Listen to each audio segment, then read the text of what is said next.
Qué mejor que el marco de la Semana de la Feria del Libro que para presentar las dos obras que esta tarde nos van a ocupar. Primero, presentar a los verdaderos protagonistas de la tarde. A mi izquierda, doña Aurora Luque, directora del Centro Cultural de Generación del 27, y a la extrema izquierda el profesor Antonio Garrigo Moraga. Casualmente, a la extrema izquierda es el profesor Antonio Garrigo Moraga. Es un lugar espléndido, las extremas y las izquierdas. Que hoy actuará como presentador de la obra Poema a toda plana, poesía y periodismo. A mi derecha el homenajeado, el autor, Juan José Tellez Rubio. Y a la extrema derecha mía,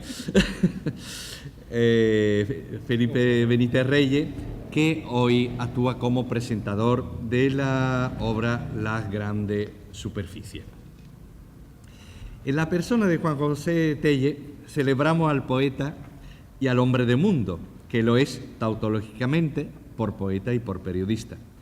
Como poeta, en el día de hoy recibimos al autor ganador del Premio Unicaja de Poesía del año 2009, en su 24 edición, con el poemario La grande superficie. Como periodista poeta o poeta periodista, Juan José Tellez ha publicado la antología Poema a toda plana, poesía y periodismo, que, como hemos visto, comentará el profesor Garrido. Para nosotros hoy, Juan José Tellez, nacido en Algeciras, que quiso estudiar periodismo y se hizo historiador, sin dejar de ser nunca poeta, representa la mucha vida que esa ciudad nos ha dado y su vocación abierta al mar, al viaje, al conocimiento y también a la generosidad. Todo esto lo encarna Juan José Tellez, que dedicó su programa de radio Bienvenido, mención especial del Premio Onda 2003, a la inmigración, y su actual programa A Pulso, en Canal Sur Radio, dedicado a los reclusos. El campo de Gibraltar, que ha visto en los últimos años como sobre su histórica tierra y mar se superponen esa grande superficie de los barrios, por ejemplo, ejemplifica también la superficialidad de la vida que vivimos a toda prisa. La ciudad es tema de su libro de juventud, Crónica Urbana, y el mar lo es de Ciudad Sumergida, libro en el que el poeta hunde la vida urbana y la soledad propia del hombre moderno en el mar ya mencionado e ineludible para todo creador nacido en esa gran superficie marina. En esta superposición de la ciudad y el mar, de la historia, con las variantes más actuales del hombre poeta y del hombre periodista de hoy en día, es desde donde recibimos a Juan José Tellez. Tiene la palabra doña Aurora Luque. Buenas tardes. Yo solamente quiero decir que desde el Centro Cultural Generación del 27 estamos muy contentos de que la obra social de Unicaja, la persona de don Felipe Faraguna, aceptara nuestra propuesta de presentación conjunta del Premio Unicaja de este año, bueno, del año pasado, el 24º Premio Unicaja de Poesía. No es la primera vez que el Centro del 27 presenta un Premio Unicaja.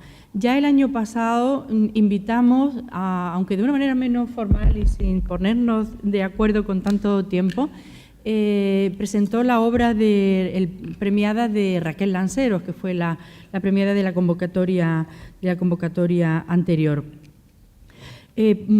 Claro, al ser el premiado de este año, Juan José Tellez, que como ya ha dicho Felipe Faraguna, es periodista, que acababa de sacar un libro estupendo que recomiendo a todos que lo compren, por favor, que se van a divertir y van a aprender muchísimo. Poemas a toda plana, poesía y periodismo, pues qué menos que presentarlos conjuntamente. Además están publicados en la misma editorial, en la editorial Visor, en la que el Centro del 27 es con la que tiene bastantes buenas relaciones. También el premio del Centro del 27 se publica en la editorial Visor. Pues claro, queríamos presentarlos conjuntamente, los dos libros, los dos títulos, Como Felipe Benítez Reyes es, además de amigo del poeta premiado, es el prologuista de ese libro de las grandes superficies, del premio Unicaja, pues queríamos invitarlo y que estuviera presente para que con sus palabras cordiales pues también estuviera arropando esta presentación. Y también aprovechamos para seguir la noche con poesía y a las 10 de la noche tendremos un tercer libro que será el de Felipe Benítez Reyes, Vidas Improbables, una segunda edición de su título Vidas Improbables, que se va a presentar en la terraza del Hotel Molina Lario y que correrá a cargo de Juan José Tellez. O sea que tenemos 3 libros de poesía protagonizados por Cádiz y por la cordialidad de Unicaja. Y tenemos que decir que el profesor Antonio Garrido, pues queremos agradecerle que haya aceptado presentar el Poemas a toda plana.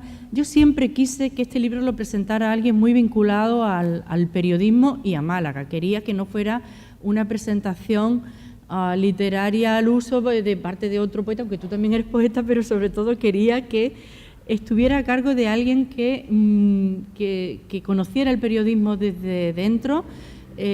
Antonio Garrido es profesor de periodismo en la Facultad de Ciencias de la Información y yo no creo que haya una persona además más enamorada de la lengua, más enamorada del idioma y que dé muestras además a la hora de su práctica de tanto amor y tanto entusiasmo por el lenguaje. Y como sé que él lo va a hacer mejor que nadie esta presentación y que será un gusto oírlo hablar, pues quiero dejar ya con mi agradecimiento, pues quiero dar paso al siguiente turno. Pues le damos la palabra a don Antonio Garrido, que presentará pues la obra Poemas a toda plana, poesía y periodismo. Muchísimas gracias, querido Felipe, querida Aurora, querido Juan José, querido Felipe. En el capítulo 6 de La Regenta, cuando Clarín describe admirablemente el casino de Vetusta, habla de lo que sería la biblioteca. La biblioteca se había tenido que trasladar al lado de los billares porque el gabinete de juego tenía que estar en silencio. La biblioteca podía soportar sin problema el ruido de las bolas y de los tacos del billar, pero los que estaban jugando al tresillo necesitaban paz y sosiego. En esa biblioteca, donde había un mueble en el que se guardaba la gramática y el diccionario de la academia, puesto que los señores socios se peleaban muchísimo sobre la ortografía de las palabras, allí, por la noche, llegaba un personaje, cogía los periódicos, los miraba y con una gran decepción, con una gran tristeza, se marchaba. No le habían publicado el poema una vez más. Se trataba del poeta local Trifón Cármenes, que como no le publicaban los poemas en Madrid, a pesar de que él mandaba unas cartas muy alambicadas en las que espero de usted y de su profundo conocimiento que tenga a bien publicar estos versos y nadie tenía a bien publicarles nada, al final terminaba en una revista de Oviedo, de Vetusta, que era El Lábaro. En el siglo XIX, en los periódicos se publicaba poemas, buenos, malos o regulares. Y yo agradezco mucho el poder presentar este libro, Poemas a toda plana, porque realmente entra dentro de mis intereses científicos y de teoría de la literatura. Es decir, es una cuestión técnica la que yo voy a plantear aquí. Hablar de periodismo y hablar de poesía, o hablar de periodismo y hablar de literatura, es, como decía Oscar Wilde, un ejercicio arriesgado y muy atrevido. Los teóricos todavía no se ponen de acuerdo sobre qué sea la literatura, ni mucho menos sobre qué sea el periodismo. Sabemos, por la práctica, que el periodismo es una actividad que supuestamente cuenta las cosas que pasan y por lo tanto debe estar sometido al principio de verosimilitud. Pero claro, el periódico, que es un campo de juego o un campo de batalla, te ofrece desde la noticia pura y dura al artículo de opinión, y por el artículo de opinión nos escapamos a territorios literarios, pero también te da la viñeta, te da, por supuesto, esa maravilla que son las necrológicas, que, como decía Miguel Delibes, un redactor debe empezar siempre en el periódico haciendo necrológicas. Pero al lado de eso está la entrevista y al lado de eso están los anuncios y también están las noticias cotidianas, nacionales, locales, internacionales. El periodismo es una actividad plural, es un signo complejo y por lo tanto no reducible, mucho más cuando la división de géneros periodísticos hoy está completamente arruinada y en las noticias presuntamente objetivas se introduce opinión. Y no es mala cosa la de la opinión. Por lo tanto, el periodismo es una actividad compleja donde cabe todo y cabe, por supuesto, la literatura. La relación entre periodismo y literatura es tan estrecha desde el principio, si consideramos ya el periodismo moderno, mientras que no consideramos como tal periodismo lo que eran los periódicos, que eran las gacetas, pero sí ya aquellas hojas en las que se contaban las cosas que sucedían en la corte y donde se habla de la vida literaria, se comentan anécdotas, con un estilo pulido en muchos casos. Luego nos encontramos con dos territorios indefinidos y precisamente por indefinidos espléndidos, porque la indefinición, la difuminación genérica es buena para la literatura y muy buena también para el periodismo. Esta antología que yo recomiendo es una antología donde Juan José ha ido cogiendo poemas y los ha ido poniendo según las secciones de los periódicos, ¿no? Primera plana, la sección de local, es decir, ha ido agrupando poemas. Evidentemente, hoy también se siguen publicando poemas en los suplementos culturales. Siempre hay, o en muchas ocasiones hay una página donde aparecen poemas. Eso es poesía en sentido estricto, poesía que no tiene por qué relacionarse con el periodismo. Hay otro tipo de poesía, que es la que aquí aparece, que de manera más o menos directa, según el principio de proximidad o lejanía al referente, esta poesía sí tiene que ver, algo que ver, con la noticia, con lo que sucede. Pero claro, la poesía no puede traicionarse. Y la poesía es la acuñación eminente del lenguaje, que solo se encuentra en los géneros periodísticos estrictamente literarios, como son los artículos de opinión literarios. El caso de Manuel Alcántara, por poner un ejemplo, que es el último en la línea de los grandes, ¿no?, del periodismo literario. Evidentemente, esto es un juego, es un magnífico juego, donde los teóricos nos dedicamos a cazar mosquitos a cañonazos, porque, claro, reducir estos poemas a principios teóricos no tiene ningún sentido. Hay uno que sí, por ejemplo, Bienes y Sevicias, de Jorge Risman. La policía ha detenido a un tendero madrileño, Agustín L.C., de 47 años, acusado de violar a la hija de una de sus empleadas bajo la amenaza de despedir a la madre si se oponía o comentaba algo. La muchacha de 18 años, bien, él mismo dice, este poema estaba contenido en una noticia de prensa, El País 23 del 1 del 94.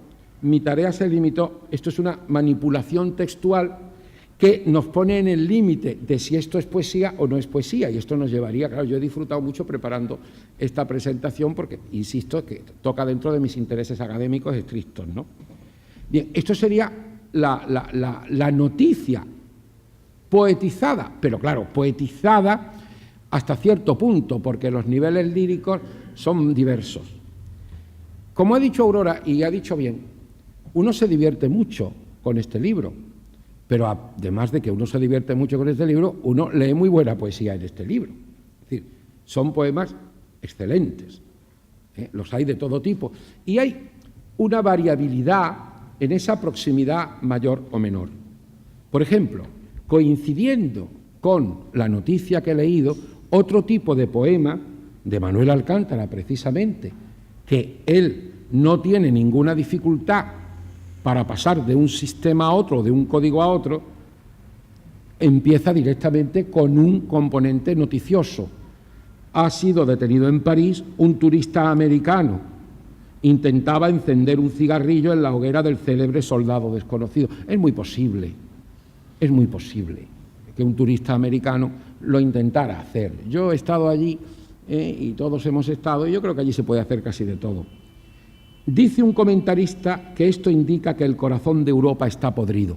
Y aquí ya vamos viendo la teoría famosa de Descartes, la teoría de la separación, cómo ya el texto se va separando de lo puramente noticioso hacia los universos de representación del yo lírico o del universo lírico. En los países subdesarrollados, aquí se ve muy bien, prosiguen las campañas en favor del amor y de sus síntomas. En los países subdesarrollados prosiguen las campañas para comer. No hay manifestaciones para defender el amor. Pero aquí está. Es el mecanismo de hacer lírica de la noticia. Para ponernos en evidencia lo que el poeta desea. En esos países todavía es posible el amor. Desfilan con pancartas, claro, ¿y qué ponen las pancartas? Amor es el gran número del mundo. Si alguien roza su cifra variable, muy bien pueden llenársele las manos de música y de almendras. Y esto evidentemente no es periodismo. No es periodismo, no es texto periodístico. Es texto poético estricto. Pero esto es un juego, insisto en el componente de juego, en el componente de difuminación.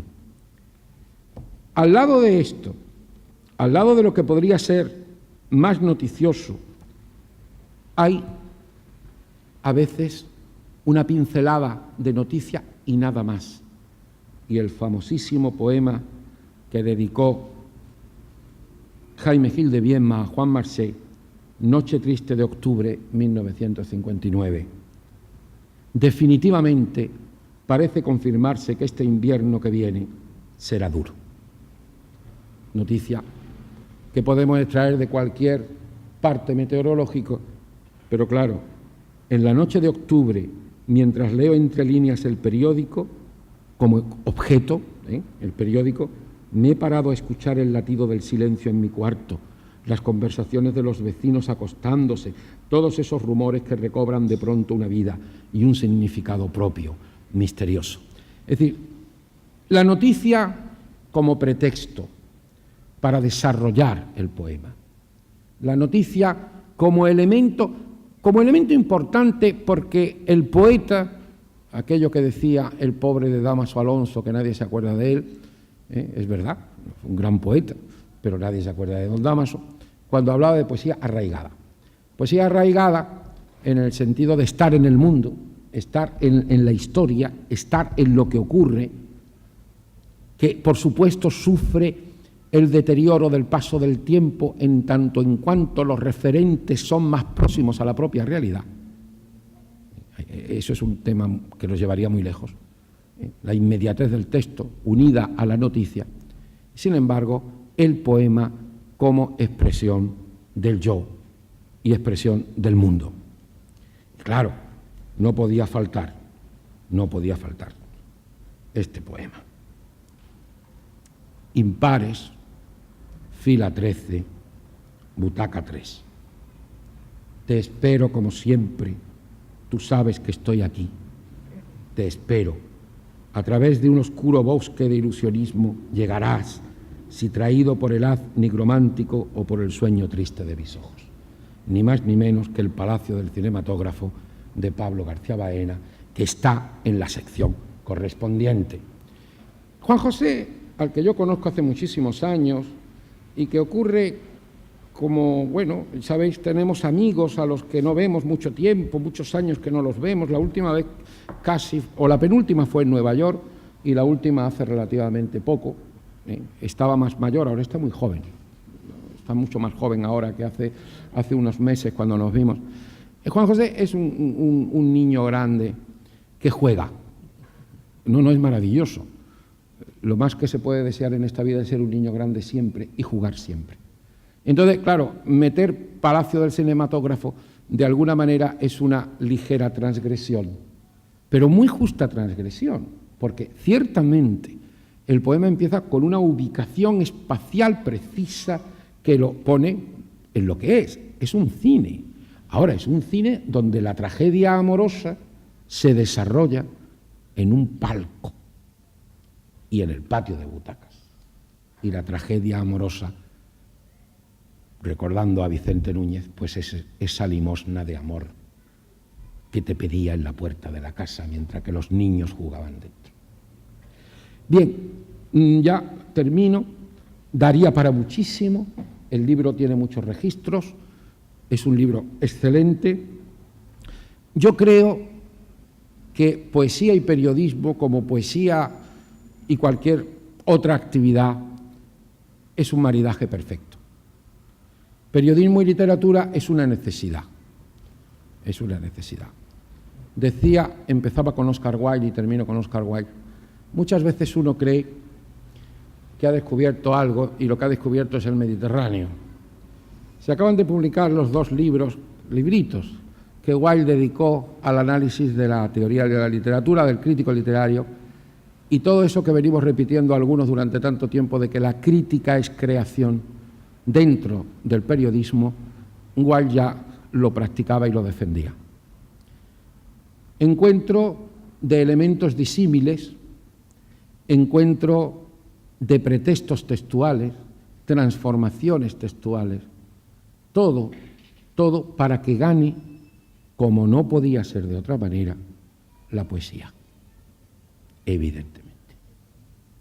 Siempre tiene que ganar la poesía. Por encima de la sangre, del amor, de cualquier cosa, gana la poesía. Y aquí tenemos una excelente antología que, aplicándole el concepto teórico gracianesco, una ingeniosa antología, puesto que procede del ingenium como ejercicio de sorpresa de la mano de Juan José Tellez. Muchísimas gracias.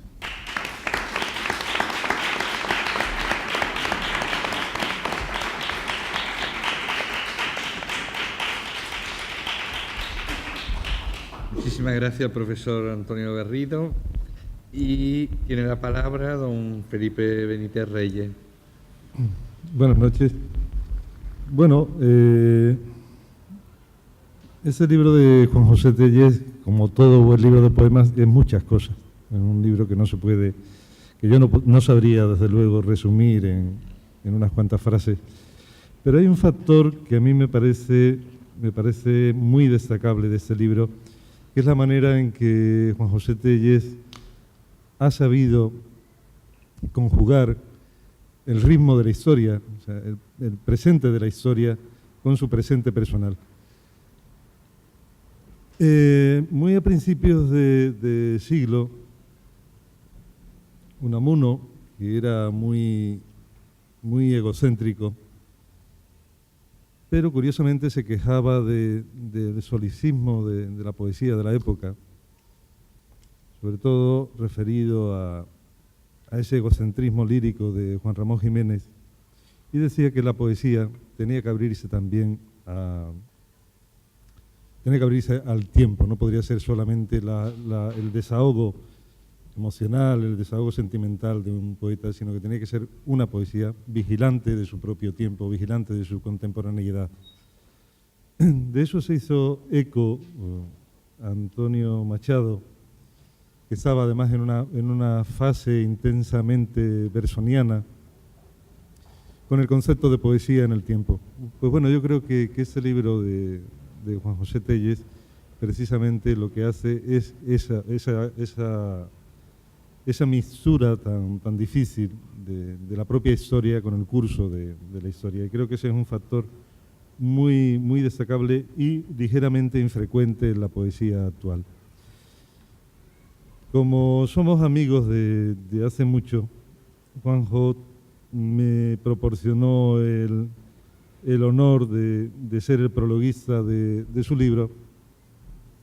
Y como yo creo que los libros no deben contarse, yo opté por hacer un retrato del poeta en vez de hacer una descripción del libro. Y escribí esta instantánea de Tellez que les leo ahora.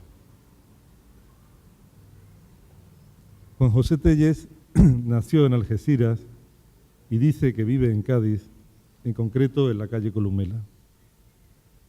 De todas formas, como aspira al disfrute de la ubicuidad, pueden buscarlo ustedes en cualquier sitio que no sea su casa gaditana, que es el único lugar del mundo que queda excluido de esa aspiración.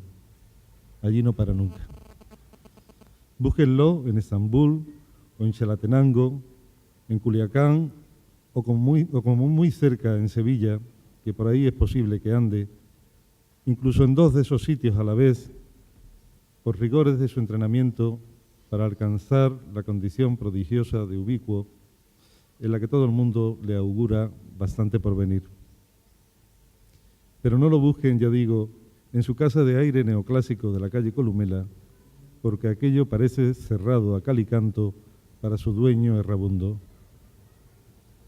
Ahí dice Tellez que vive, le indica uno a las visitas, pero Tellez está quién sabe dónde, con quién sabe qué entre manos, porque para él el ocio consiste en estar hasta el cuello de tarea.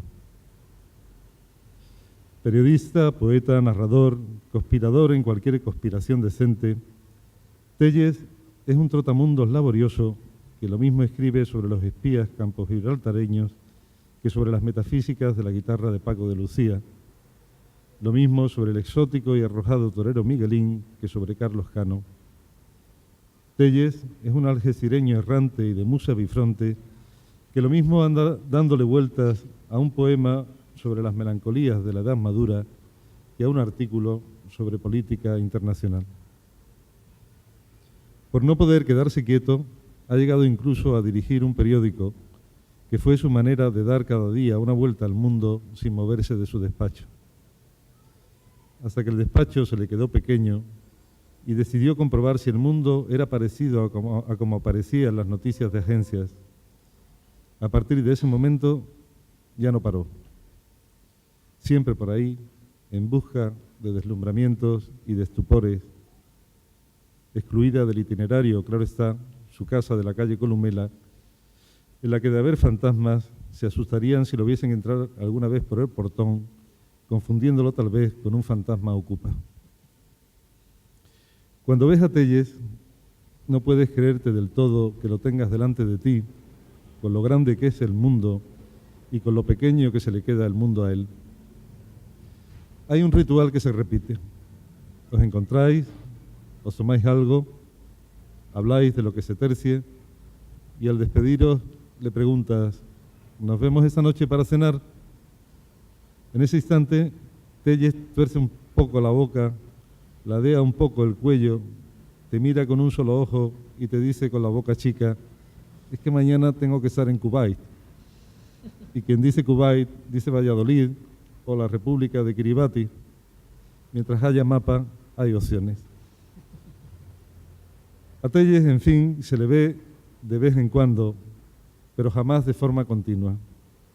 Él se debe a sus nomadismos, a sus intrigas de muchacho eterno que no ha querido crecer más de la cuenta para no perder la confianza en las causas perdidas, que son tal vez las únicas que merece la pena ganar. Él se debe a sus complots poéticos consigo mismo, a sus investigaciones sobre el terreno, a sus elucubraciones en torno al folclore o en torno a las plagas políticas, a sus ensayos y a sus relatos, a sus tertulias mediáticas y a sus artículos de clamar al cielo con la voz serena de los escarmentados, aunque jamás de los vencidos. Con su sonrisa alerta, con su gravedad cuando toca gravedad, con su seriedad profunda de partidario del humorismo, con su cabeza llena de poemas, de historias, de datos pintorescos, de fabulaciones y de estadísticas, Juan José Tellez llega y se va, camino de quién sabe dónde ni para qué, aunque en medio de esa duda irresoluble nos quede la certeza de que ese camino no lleva jamás a la calle Columela.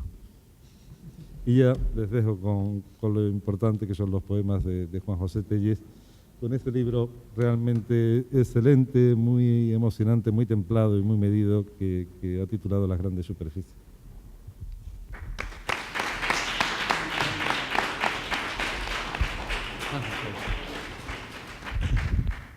Muchas gracias, Felipe, por la acogida, y a Unicaja por el dinero del premio que ha salvado mi economía en un trance harto complicado.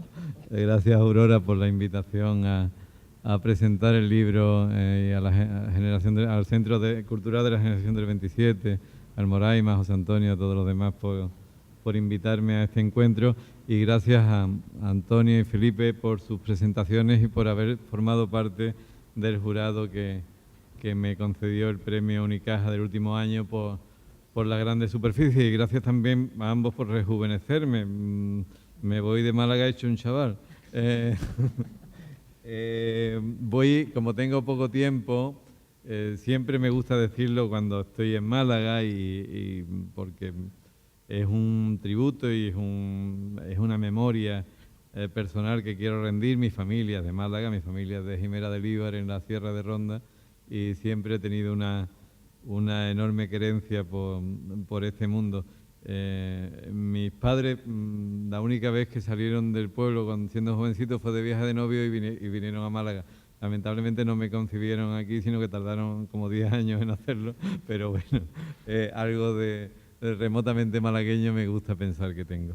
Nos acompaña aquí uno de los poetas que más me interesan de los últimos tiempos, de lo último que he leído, Camilo de Ory, y aprovechando que está de esta antología de poemas a toda plana, si logro encontrarlo, querría leer, tiene un índice de esa cosa, querría leer un poema de su tío, Carlos Edmundo, un poema escrito en los años de la posguerra, en un momento bastante complicado, y que incorporo desde luego la sección de Nacional. Los poemas están, como ha dicho Antonio, están incorporados a las distintas secciones de un periódico. Hay poemas que están en opinión, en cartas al director, hay una sección de efemérides, hay una sección de publicidad, hay otra de horóscopos, por supuesto hay una de cartelera y cine, donde se incorpora el Palacio del Cinematógrafo de Pablo García Baena. El poema de Carlos Edmundo de Ory está incorporado a la sección de Nacional, se titula Entierro del pasaporte, y comprendiendo cómo es Carlos Edmundo, habría que suponer el grado de ubérrimo cabreo a la medida de Vallejo que tendría cuando escribió esto. Si yo fuera a mi pueblo cualquier día de estos que corren en la Pax Hispana, me meterían en Chirona, vaya gana. Más vale que acumule reverdía para más tarde, sin hacerme el guapo, descorbatado aunque con pantalón, mejor no habérselas con la Gestapo de mi país cristiano y no masón. ¿Soy yo masticalunas, pederasta, protestante? ¿Qué mal he cometido? No lo sé exactamente, pero basta que me vean el pelo y el vestido levantando sospechas en la calle para que se me mande confesar lo que por más que me lo calle, en el pensar se nota en el andar.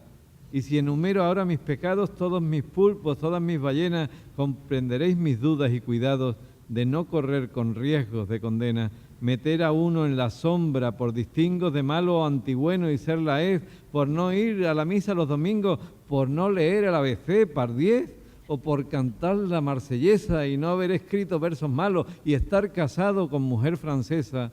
He percibido ya bastantes palos por no querer ser perro con bozal, ni loro mono que pronuncia así bajando la cabeza a lo estatal, y por no chupar nunca pirulín ni tampoco gritar viva la Pepa. No pagaré mi crimen a ojos vistas, enterraré mi pasaporte como cepa, a ver si brota sabia terrorista. Bueno, después hay una sección naturalmente de local que comienza con una copla de carnaval, porque también va incorporado letras de canciones. Carlos Cano decía que él era un periodista con guitarra. Hay aquí hay una parte contratante de la segunda parte, que somos de Cádiz, y Unicaja también lo es en parte, pues voy a leerles una copla de carnaval del año 78, escrita y cantada por los Camaleones, un coro de Cádiz, que contestaba así a un gobernador civil que llegó, que era de la UCD, que decía que él había sido un antifranquista porque había participado en las huelgas de tranvía, pero en los años 50, pero realmente fue el primero que trajo los antidisturbios a Cádiz para reprimir las manifestaciones del sector de astilleros contra las primeras reconversiones navales. Y esto es lo que le cantaba el coro Los Camaleones. Hay algunas expresiones de grosso modo que supongo que sabrán disculparme o incluso aplaudirme.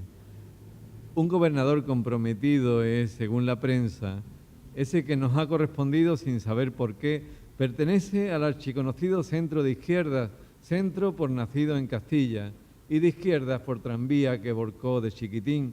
Aquí solamente ha demostrado que le gustan los safaris más que un tonto en pirulí. Las balas de goma dan mal resultado, pelotas no sobran a los gaditanos.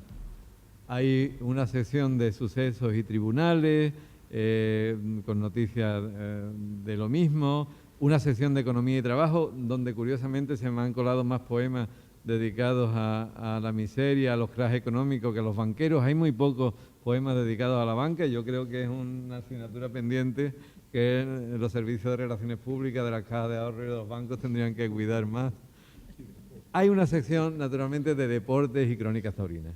La sección de deportes comienza con la célebre Oda a Plazco de Rafael Alberti. Rafael Alberti escribe una oda a un portero que tuvo el Barcelona y que ganó una liguilla con la Real Sociedad en los años 30, una liguilla de 3 partidos. Alberti se lo atribuía a Plazco, aquel portero húngaro fantástico, pero le replicó Gabriel Celaya. Gabriel Celaya, años más tarde, escribe la contraoda del poeta de la Real Sociedad, porque la liguilla era contra la Real Sociedad de San Sebastián, Gabriel Celaya era de la Real, y tanto es así que a su muerte la Real Sociedad le dedicó un minuto de silencio, quizás por este poema, en donde tal vez explica la verdadera naturaleza de aquella liguilla y de aquel resultado. Contraoda del poeta de la Real Sociedad. Y recuerdo también nuestra triple derrota en aquellos partidos frente al Barcelona, que si nos ganó no fue gracias a Plazco, sino por 10 penaltis claros que nos robaron. Camisolas azules y blancas volaban al aire, felices como pájaros libres, asaltaban la meta defendida con furia, y nada pudo entonces toda la inteligencia y el despliegue de los donostiarras que luchaban entonces contra la rabia ciega y el barro y las patadas y un árbitro comprado. Todos lo recordamos, y quizás más que tú, mi querido Alberti, lo recuerdo yo, porque yo estaba allí, porque vi, lo que tú has olvidado, pero nosotros siempre recordamos, ganamos. En buena ley, ganamos. Y hay algo que no cambian, los falsos resultados. No podría faltar, por supuesto, la sección de publicidad. Hay muchos poemas relacionados con anuncios publicitarios. Les leo uno de Charles Bukowski que titula El rostro de un candidato político en una valla publicitaria. Ahora que vienen municipales, creo que esto va al dedillo. Ahí está. No demasiadas resacas, no demasiadas peleas con mujeres, no demasiados neumáticos desinflados. Nunca pensó en el suicidio, no más de 3 dolores de muelas. Nunca se saltó una comida, nunca estuvo encarcelado, nunca estuvo enamorado. 7 pares de zapatos, un hijo en la universidad, un coche que no tiene más que 1 año, pólizas de seguro, un césped muy verde, cubos de basura con tapa hermética. Seguro que lo eligen. Y bueno, hay muchos otros poemas que no tengo tiempo a abordar, pero no quisiera dejar de citar la sección de cultura, que comienza con una entrevista, por supuesto he olvidado decir que está la sección de esquelas mortuorias con el requiem de José Hierro, la sección de horóscopo, las previsiones meteorológicas y la sección de cultura que comienza con la interview de Mario Benedetti. No es ninguna molestia explicarle qué pienso del infinito. El infinito es sencillamente un agrio viento frío que eriza las mucosas, la piel y las metáforas, le pone a uno en los ojos lágrimas de rutina y en la garganta un nudo de sortilegio. Seguramente usted ya se dio cuenta. En el fondo, no creo que exista el infinito. Bueno, sobre política, Jesús, sobre política. Mi bisabuelo era liberal, espiaba a las criadas en el baño. Mi abuelo, el reaccionario, extraviaba la llave de sus deudas. Mi padre, el comunista, compraba hectáreas con gesto de asco. Yo soy poeta, señor, y usted debe saber que los poetas vivimos a la vuelta de este mundo. Claro, que usted quizás no tenga tiempo para tener paciencia, pero debe conocer que en el fondo yo no creo en la política. Por supuesto, el estilo, ¿qué pienso del estilo? Una cosa espontánea que se va haciendo sola. Siempre escribí en la cama mucho mejor que en los ferrocarriles. ¿Qué más puedo agregar? Domino el sinónimo. Módico, exiguo, corto, insuficiente. Siempre escribo pensando en el futuro, pero el futuro se quedó sin magia. Me olvidaba que usted ya sabe que en el fondo yo no creo en el estilo, el amor. Caramba, el amor. Por lo pronto me gusta la mujer. Bueno, fuera el alma, el corazón, sobre todo las piernas. Poder alzar la mano y encontrarla a la izquierda, tranquila o intranquila, sonriendo desde el pozo de su última modorra o mirando, como a veces se mira un rato antes del beso. Después de todo, usted y yo sabemos que en el fondo el amor es una cosa seria. Por favor, esto último no vaya a publicar. Bueno, y les leo unos cuantos poemas de Las grandes superficies. Las grandes superficies es un título polisémico, hasta cierto punto futurista, pero que de lo que habla es realmente de lo que llevamos hablando mucho tiempo, de que el pensamiento único se traduce en ideas superficiales, en ideas clip que nos repiten como contraseñas desde los grandes altavoces de la propaganda contemporánea, que son los grandes medios de comunicación, los anuncios, y que quizás, como Humberto Eco nos avisaba hace ya mucho tiempo, no está mal la sociedad de la comunicación audiovisual, pero no están mal las imágenes. A veces, solo a veces, una imagen vale más que 1000 palabras, aunque a veces haga falta 1000 palabras para explicar una imagen. Pero una sociedad cuya comunicación se basa en las imágenes tiene que tener en cuenta que las imágenes no permiten oraciones yuxtapuestas, y que si no concebimos oraciones yuxtapuestas, probablemente no podamos concebir pensamientos complejos. Las grandes superficies no solo son los hipermercados, no solo son los programas de televisión que consumimos como posesos. Las grandes superficies son también las relaciones cotidianas. Hemos olvidado la pasión, no solo en el ámbito de la política, sino en el ámbito de las emociones.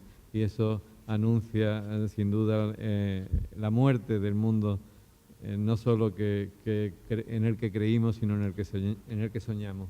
Os leo, en primer lugar, el poema que da título al libro.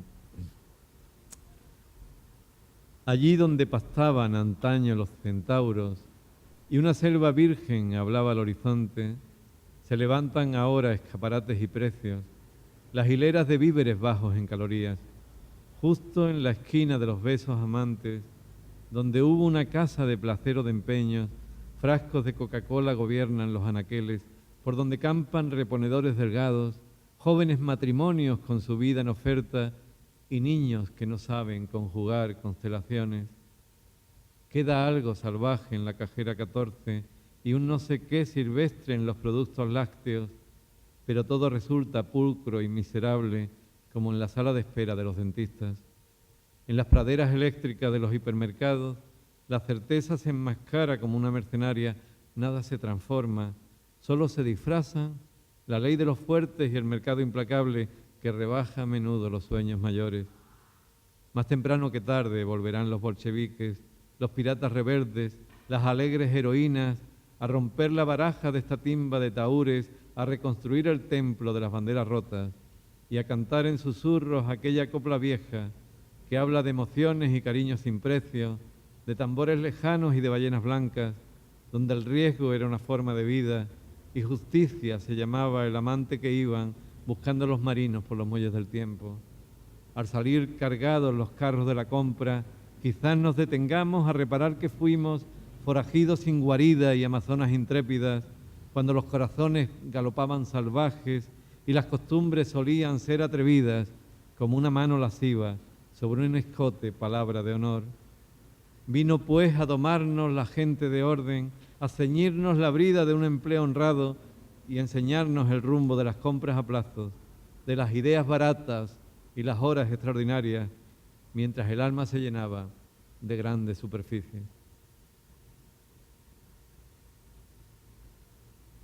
De repente uno no es tan joven como les parece a los amigos, sino que su vida alrededor es aquello que Félix Grande nos anunciaba hace muchos años, un campo de minas y van estallando alrededor y te encuentras de repente que donde había un teléfono, el nombre de un amigo en una agenda, ya no hay nada.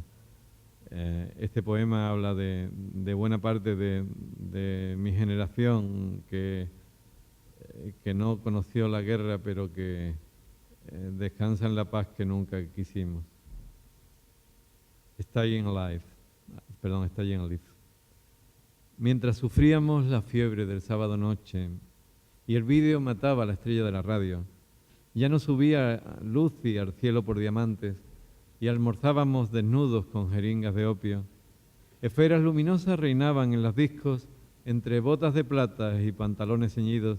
Había otro mundo afuera, la intemperie, el de los golpes de Estado y de la justicia imposible. Bailábamos inviernos, soñábamos delirios, porque no habría paisaje después de la batalla.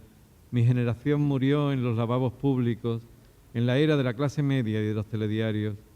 Amordazaron el placer con el virus del miedo y el tiempo fue cortándome este traje a medida, un hombre canoso a punto de cumplir medio siglo, con demasiados amigos durmiendo en hospitales. Tuvimos que hacerle caso a Gloria Gaynor y sobrevivir al hundimiento de nuestra propia Atlántida cuando barrían canciones y pastillas de éxtasis las últimas banderas del último fracaso. Hoy vi volver al motorista de Cuadrofenia y Tony Manero me ha dicho que no vuelva a llamarle así. Los jinetes fáciles que fumaban el raro aroma de las flores ahora consultan cada día las páginas de la bolsa. Hace mucho que perdí la cresta y el collar de púas. La libertad la empeñé por una pulsera de oro, pero en noches de tormenta vuelvo a vestir mi pasado y los espejos me juran que lo que fui sigue vivo. 3 veces negué a Freddie Mercury en vida y a menudo usé en vano el santo nombre de Madonna, aunque mi corazón antiguo despierta de su tumba cuando oye la música que lo hizo invencible. Por ella resistí al hogar, al tedio, a la oficina o acepté de grado un precio por mi alma. Entraré al paraíso de los viejos rockeros, colgado de su brazo, sin sombra de reproche. El poder me venció, pero nunca me rendí. Seguí siendo un lobo sin querencia o manada, porque mantuve la fe en unas cuantas ideas y en que John Lennon murió para expiar mis pecados. A petición de parte del público, Lolita.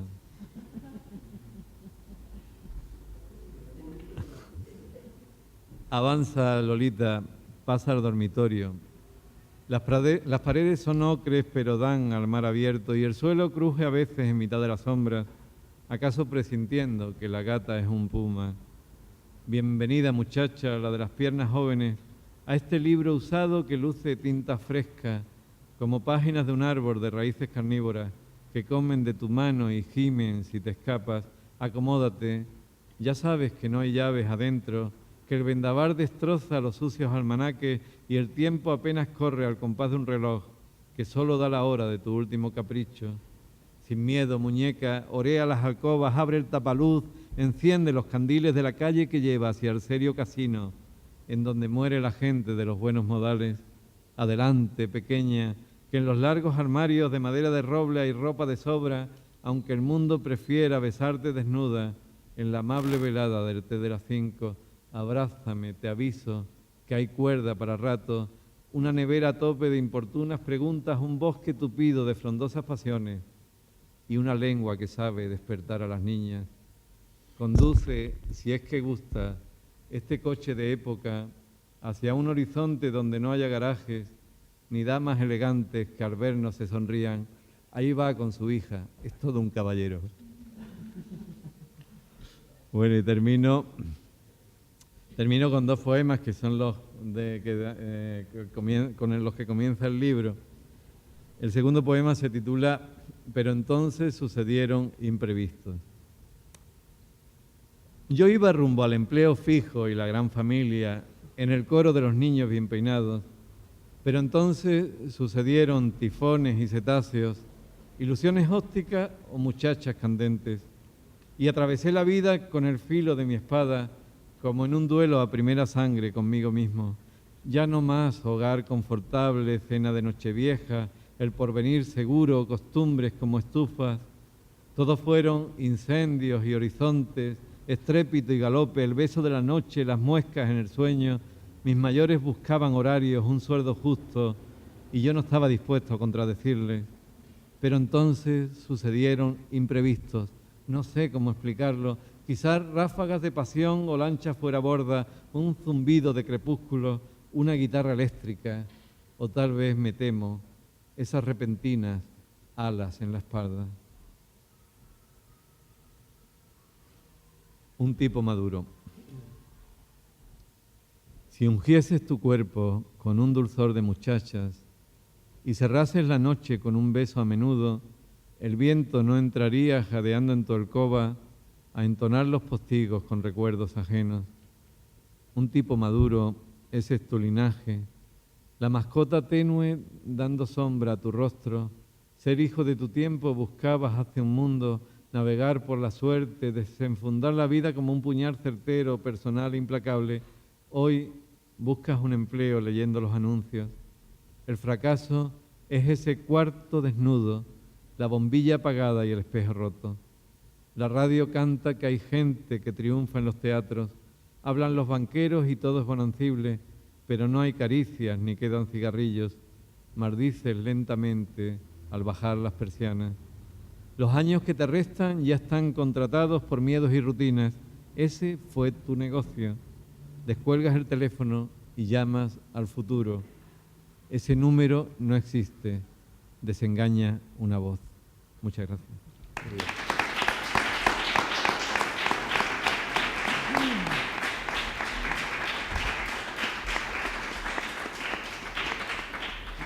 Quiero acabar el acto de esta noche agradeciendo a Juanjo Tellez haber querido compartir con nosotros sus poemas, agradeciendo a mis amigos Antonio y Felipe sus presentaciones tan precisas, rigurosas y tan amenas al mismo tiempo, y a Aurora Luque y a todo el Centro Cultural de Generación del 27 haber organizado también todos los actos que van a tener lugar hoy. Y por último, gracias a vosotros por haber soportado el calor y la falta de aire acondicionado. Buenas noches.